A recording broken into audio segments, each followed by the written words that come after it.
Yes guys, what is happening? Welcome back to another episode of the K-Spot build. Today, first things first, I've been seeing it, it's an absolute tip.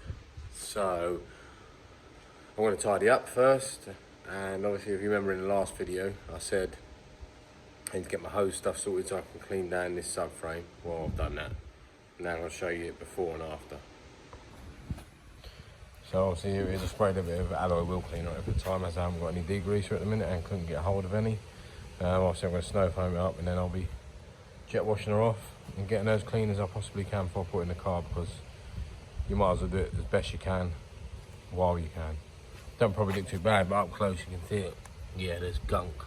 Far away it won't even look that bad, but it needs to be done, and I'm going to crack on with it now. Let's go.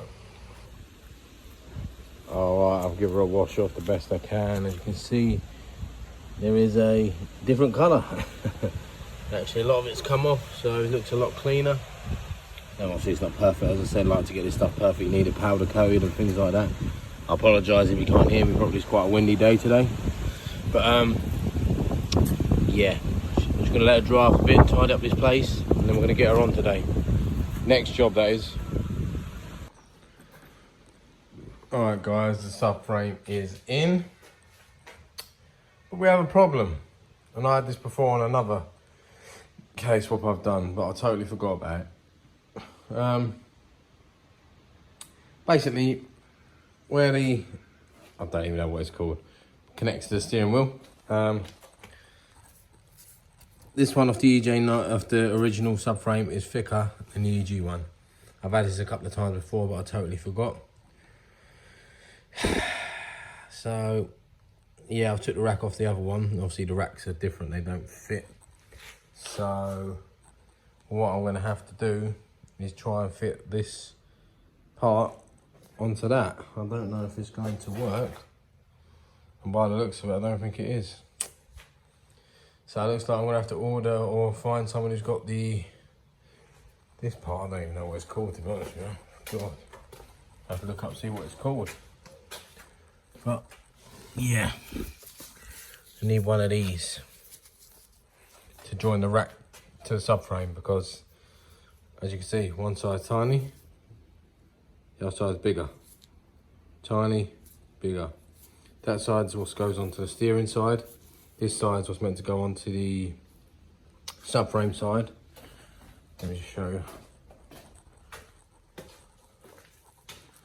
So obviously, that's meant to go on there tight like that, but obviously on the EG one it's absolutely half the size of this. Like that's tight on the EG subframe, and as you can see, so we have a no-go, which is annoying. So I'm gonna have to message a few people about and see what people have got. Annoying. Put subframes on anyway, so at least I can start getting the other bits ready. Yeah, so I'll carry on filming when I know the next thing. I'm just going to get some messaging some people about one of these, because that's doing my head in.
guys, I've carried on slogging it away.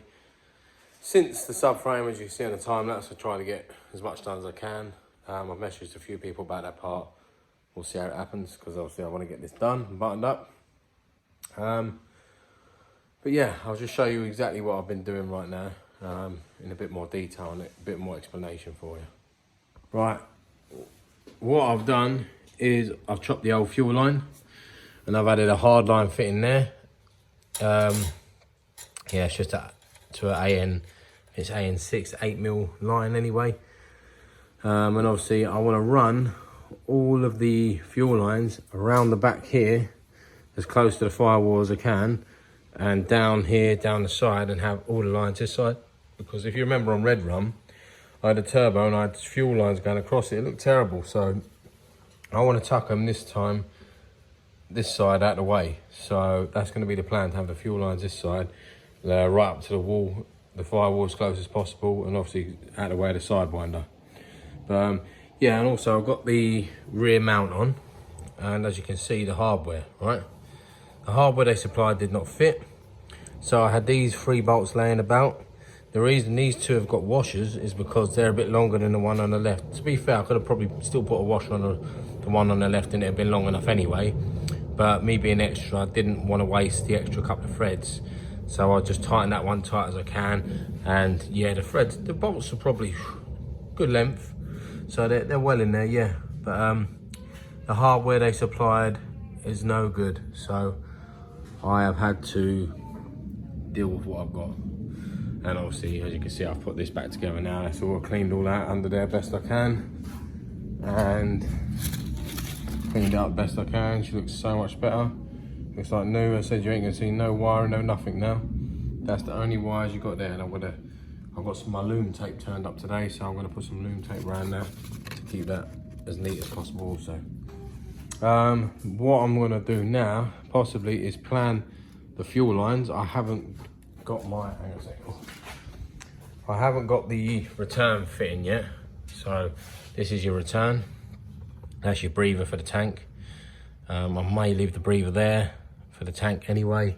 And obviously the return, I will be chopping and putting the fitting on, which will be another compression fitting. So I've got to order that. I thought I had one in stock still, but I haven't. So yeah, but I want it as tucked as possible, because as I said, the last one I had, the fuel lines were everywhere and I didn't like it. So this is where we're at. I say I'll do time lapse when I can, guys, and I'll explain every part I've done as best I can. But soon, I think today we're going to get on to cleaning this up, the engine completely, and then I think hopefully end of the week we'll have the engine in. And yeah, maybe if my fuel fitting comes, maybe go for a first start up soon. Hear her start purring. I'm excited. I'm gonna get back to it, guys. Have a lunch break and then crack on. Right, so I'm on to the engine now, prepping this to go in there, right? I'm just checking all the sensors, checking the most common one for braking, and she's okay. So, yeah, I just realised, looking at it, I forgot I haven't got a bloody alternator. Oh God, I have to get an alternator now. You know when you just bought the engine, you just slapped it down and didn't even look at it. Because you trust it off the guy you bought it, now you realise you need an alternator. God's sake. I might have one laying about actually somewhere. But yeah, plan is I've got to change the thermostat housing to a swivel one to make life easier. Obviously now I need an alternator and a bracket. I'm going to try and clean out the best I can. I've got a thermal gasket over there. Hang on a second. Put that down there. Oh, keep it down for a second. Thermal gasket I'm debating on changing. And obviously I've got another cover for the coils. I'm debating on changing that out to make it a bit better. I don't know what to do, whether to do it or not. I'll have a think about it. So obviously I might be upgrading that inlet soon anyway, so obviously I'm just gonna, yeah, I might as well just leave it actually. And then, yeah, so I'm gonna get this engine all cleaned, all the wiring a bit better, because I want it looking as clean as possible, as I keep saying. And get ready, I've got to order a clutch. Now, Yeah, I don't know what clutch is in there. It's probably standard looking at it. Yeah, I think so. But yeah, I will need a clutch. I'm going to go with a CC Stage 4, which is competition clutch Stage 4, which my EP3 didn't really hold up that well with, to be honest with you. But I'm the only one I've heard of with problems with it, so I don't know why. So I'm going to go for it again and have another try. Everyone else I spoke to never had a problem with that clutch. So yeah, but I won't be putting that in just yet, or ordering it just yet, a couple of weeks out. I'm going to get the engine in and running first. I mean, changing the clutch on these in there compared to an EP3 is like a 10-minute job. It's so much, there's no subframe in the way, nothing like that. You just drop the box out, change the clutch, box back in, easy. So yeah, so I'm going to get it in like this. Obviously I'm going to clean up everything, and then yeah, it's going to be good. I'm excited for it, but I want to tighten this up a bit because it does look a bit sorry for itself, and it can look a lot better. Like, just painted the Honda sign as well black. Obviously I've not done nothing, I've just bought it like that. So yeah, I'm going to try and make it look a bit cleaner and crack on with that now. Alright guys, I've been having a fiddle about with the engine and looking at certain things and what's the best way to go about it. And I've lied to you again. I've decided that the best way to go about it would be to put the engine in and then work around it. So what parts I can see, what loom is like, what part of loom's on show. So obviously I might have to make my own charge harness. Well, I might not have to, but I might do, just to make it look a bit neater. So yeah, I'm going to probably drop the engine in today and go from there really. But I've been mocking up my radiator I've got, so I'm now going to show you how that's looking. Right, I've got the case rad in. Sits a bit lower than I thought, to be honest. Like, yeah, usually the other ones sit quite flush, but this one sits quite low. Yeah, it fits in there okay. I said all it needs is obviously something like a proper strap here. I'm gonna have to make something to make sure that lines up properly, because obviously at the moment I'm just using a cable tie just for mocking. Obviously it can be taken out in 2 seconds to get the engine in anyway. But yeah, all you have to do if you get one of these radiators is cut one of these brackets off for it to fit, and then it's fitted. I'll be honest with you, it's not the best fit. Yeah, I'm not 100% happy with it, but I said it would do, and obviously it is a case what radiator, so, and obviously it's brand new, never been used. But yeah, I want to see what I can do with it, because I'm just not 100% happy with the way it's sitting currently. But it just seems a bit wonky to me, and yeah, might just be me. I said once I button it out properly it might be okay, but at the minute I'm not 100% with it. So what I'm going to do now is get the gearbox on, or gearbox clean, should I say, it needs to clean. Get the gearbox on, and then we'll be getting her in. So let's get to it. I can't wait to see her in there, to be honest. I may have a look at a couple of other things actually before I drop it in. Now I'm looking at it, I might cut the shifter holes for the shifter cables and get that done quickly, and then drop it in. Let's go. Okay. Shift cables are in. Now the hole isn't a perfect circle, but that doesn't matter, because I said I've ordered a grommet that's going to go around that obviously, and as long, the main thing is your cables ain't binding and nothing rubbing, so when they do move about there's nothing binding and there's plenty of room, and they're not going to be in the grommet. It's going to be absolutely perfect. So plenty of room on that hole there. I've buttoned them up. This place is a mess, so I have to there won't be no engine in today, guys. Yeah, so they're all buttoned up on here. Obviously not fully, as you can see, that one of the bolts still that I haven't put back on. But yeah, they slightly tightened for the time, like, well, put on basically just to test them. And we're all looking good at the minute. Obviously they probably will need adjusting, because you've got different adjustments on the shifter to where your cables sit. And if anyone is doing it and now trying to keep the heater matrix, etc, etc, go just to the left of it like that, if you can see there, and you should be fine. Run them over like that, I've done it like this a few times, never had a problem. So yeah, I think you'll all be fine if anyone's doing it. I wouldn't have a problem with that whatsoever. So they got a clean run. I do want to do something with this though, because I don't want this looking rusty, so I may try and get the plastics back on to some degree. Said all the other cars I built me like, oh no, it's a race car, don't matter, blah, but this, I want this on street, so I want it to be a bit cozy in here with a bit of power, not like my usual stuff. But yeah, so we got the cables through, and she's practically all ready for the engine now. So annoying thing is, what I didn't show you as I was fitting it, fitted the thermostat here, swivel thermostat obviously, so I can position it where I need it to. Obviously it's pointing at the angle I need it at the moment. You're thinking, what the hell's he done here? Well, it didn't come with 2 plugs. Don't ask me why.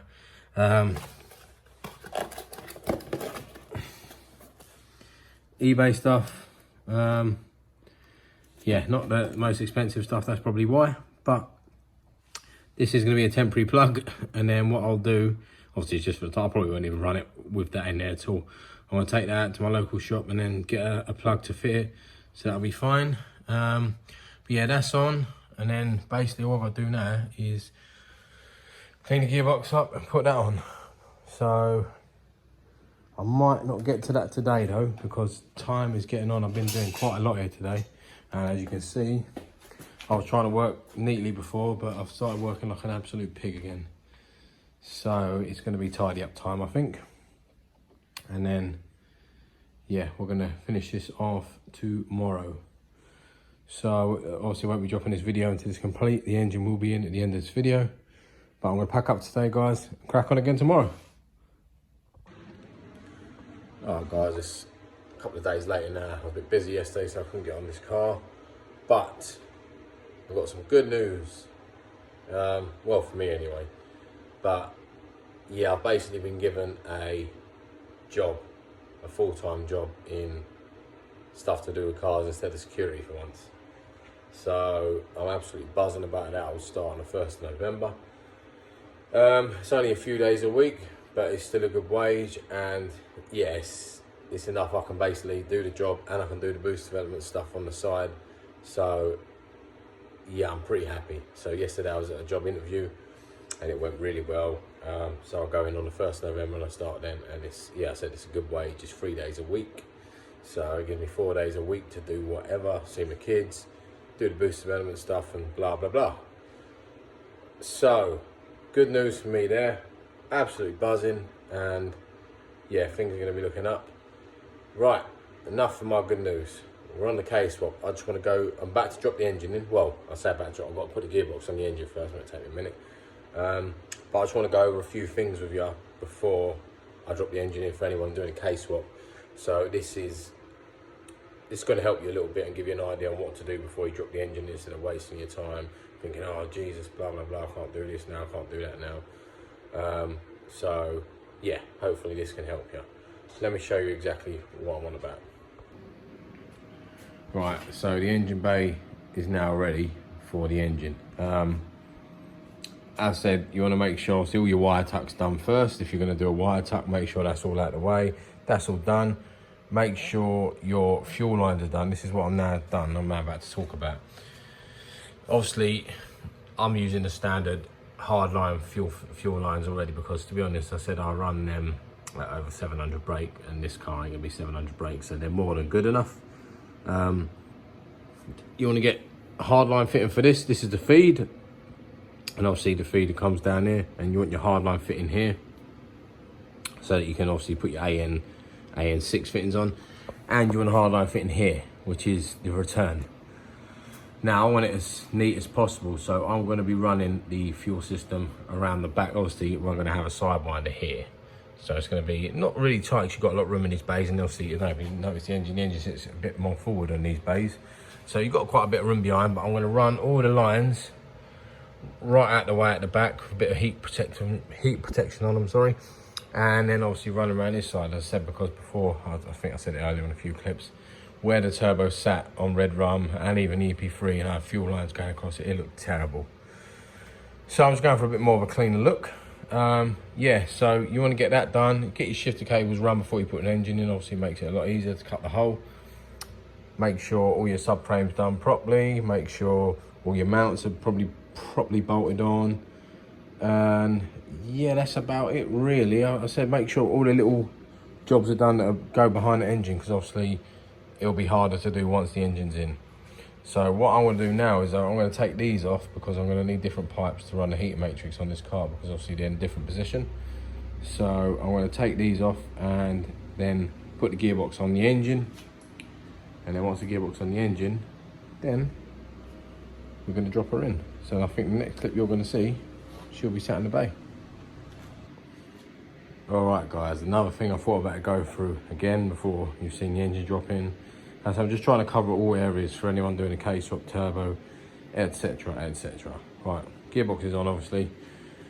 As I'm going boost, I used to use a sandwich plate off of the oil filter, but I've used them, I'd say if I've done 15 K-swaps, I said I've used them 12 times, and I think no matter how much of good quality they are, how much you pay for them, they always seem to leak, whether you put Honda Bond on the random rubber, whatever. I always have problems with leaking, and obviously I didn't really want to I'd prefer to not get rid of the thermostatic oil cooler, as obviously it's a good thing to have.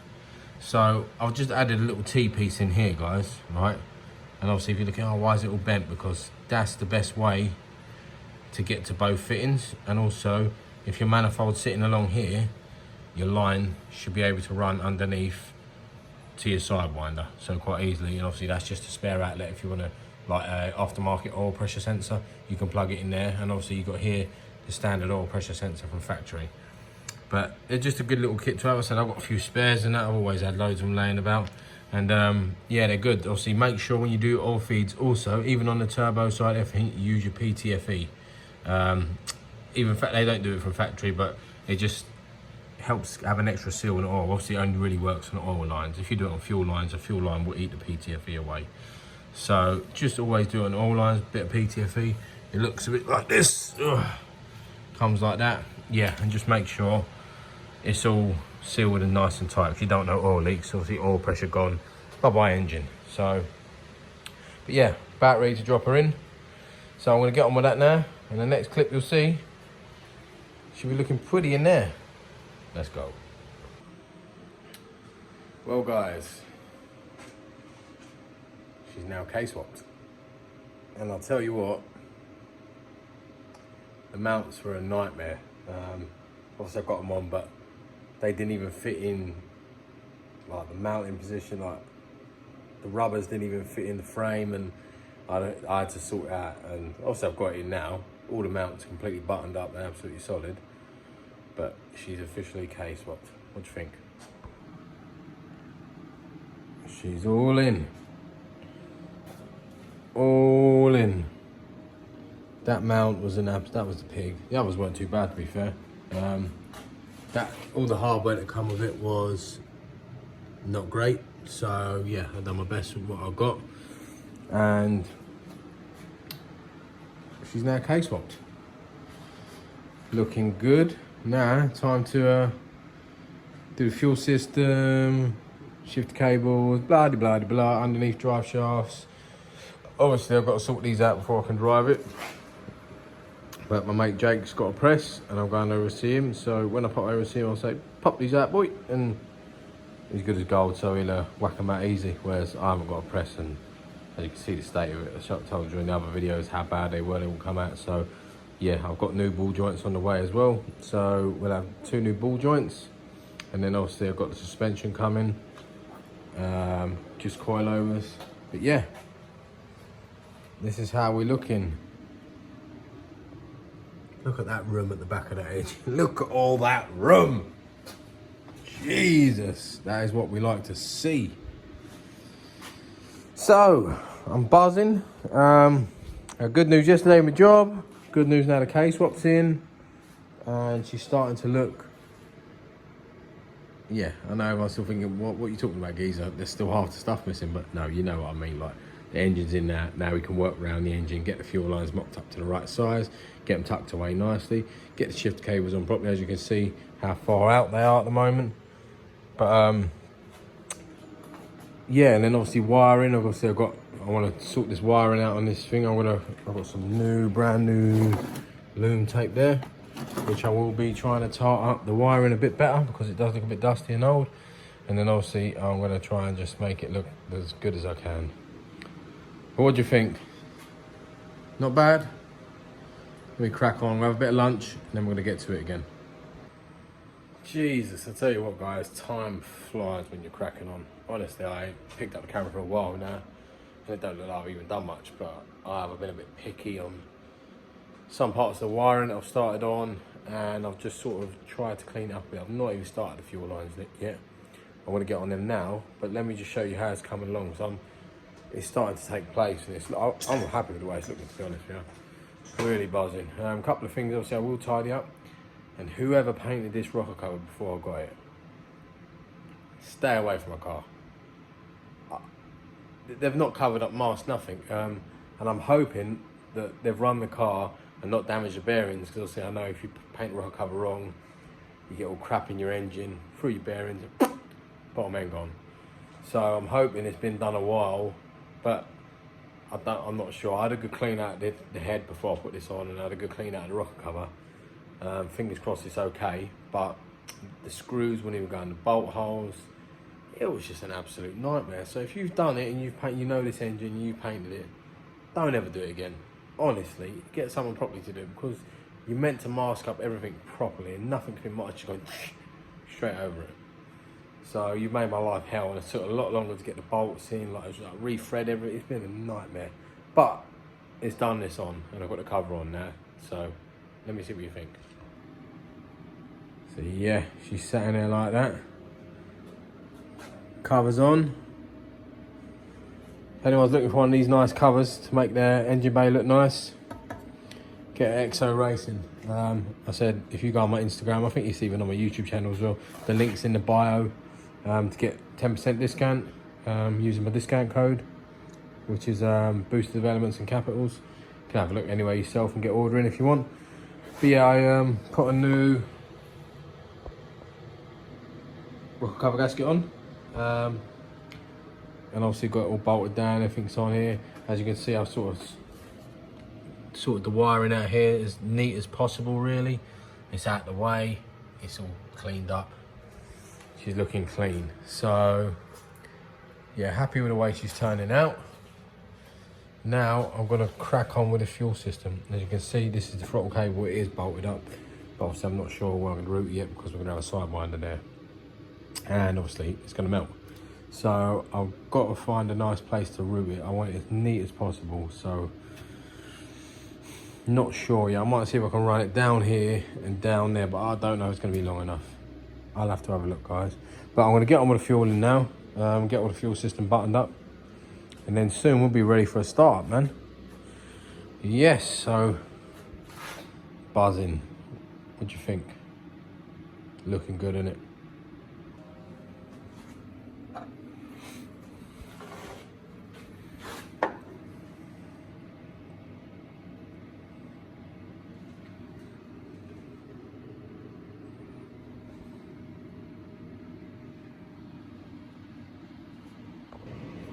What we do here is go back.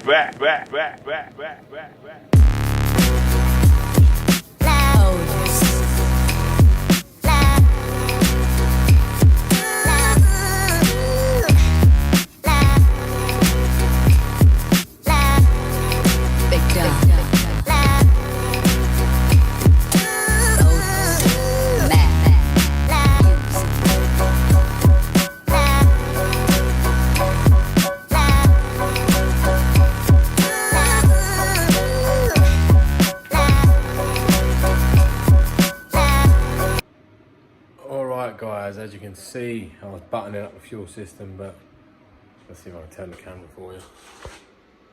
I don't really look that dark out there, but it is starting to get dark. I've been here a while and time's getting on. I'm not going to have time to do the return line today, as I'm seeing my kids today, and obviously that's a lot more important than this bloody car. But yeah, fuel system's almost completely done. As you can see, there's a lot of things that's happened today.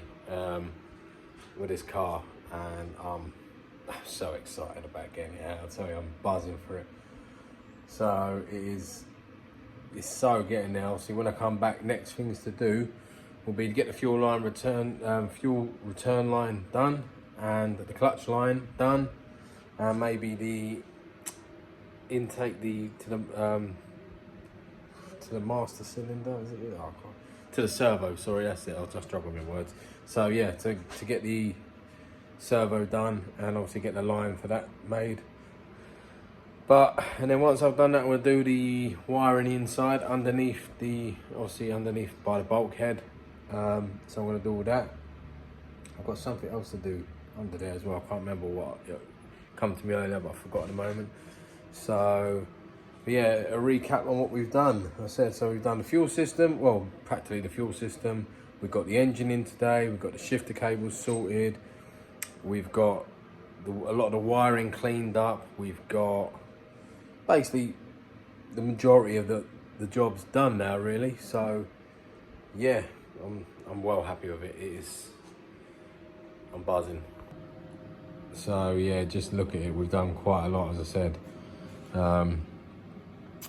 I was going to do the fuel line a little bit different, but obviously I haven't got this pulley in this part, so I sort of can't really measure the distance. But I know that obviously if this torque's obviously made it so it's probably comes sort of like to here, so I've probably got a bit of room. If not, obviously I'll get something and have it out the way. It's not a problem, but I was going to do it a bit different. I was going to do it around here and then like underneath there and then up, but obviously I haven't got that. I can't really mop it up, which is annoying, and I haven't even got an alternator. So I've done what I can with what I've got, but look at her, she's looking pretty. I said, it's all done well apart from, I said the return, but no problem that is. That's gonna run along there, tight up the back, tight along here, and then obviously probably follow with this line right to there. And we're going to be done. The only thing I'm thinking about now is where I'm going to have the catch can, but I might get the light in and see what space I've got here and just have a little catch can if I can, and have them coming out down to there, because obviously this breather's been taken off on this, so these are just the two breathers on it. So I'm going to have them lines, try and go, obviously I'm just going to try and get as neat as I can. It's going to be hard obviously because all these lines and fuel lines, breather lines, clutch lines, everything. So I'm just gonna do my best, guys, but let me know what you think. So yeah, unfortunately I can't finish the fuel system for the video, but I want to get the video done so I can get some content out for the weekend for you guys, and obviously get the next step really. So I said I've been through what we've done. Let me know what you guys think. Drop a comment, drop a like, and if you ain't subscribed, get subscribing to see the finished article. Really buzzing with how this is coming on. Yeah, I'm more excited now than I've been. Obviously, I've struggled with motivation for a while for just gathering parts, and thinking it's never going to get done. But here we are on the finishing legs. So, well, I say the finishing legs, but I say we're at least 65, 70% done, and all the worst stuff's out of the way.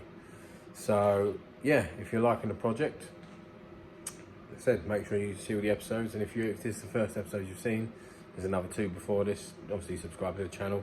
Look down my videos, you'll see them. So I said I'm trying to go as detailed as I can for you, for people doing a K-swap. I don't know if it is detailed enough, but if there is any questions you need to know, if I can help you out, I will.